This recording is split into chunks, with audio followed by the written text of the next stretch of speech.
Okay, let's talk about mindset for a minute. I think one of the mistakes that I made for a lot of time in my career, and I think people make this mistake a lot, is they either get sucked into thinking one of two things. They either think they know everything or they think they know nothing. And they're both sort of equally bad.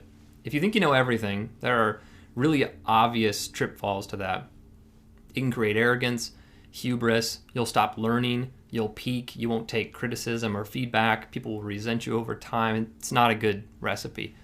On the other hand, if you're in that position of your life where you think you know nothing, you're being way too hard on yourself. And really, it's a miscarriage of justice, if you will. Nobody knows nothing, but we often find ourselves being sort of in this despot place where we're too hard on ourselves, or we think we don't know enough, or we think we're not good at what we're doing.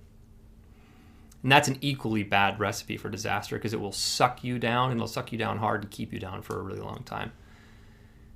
I think, to borrow a phrase from my father, and he says this for a lot of different things, I think the truth is probably somewhere in the middle.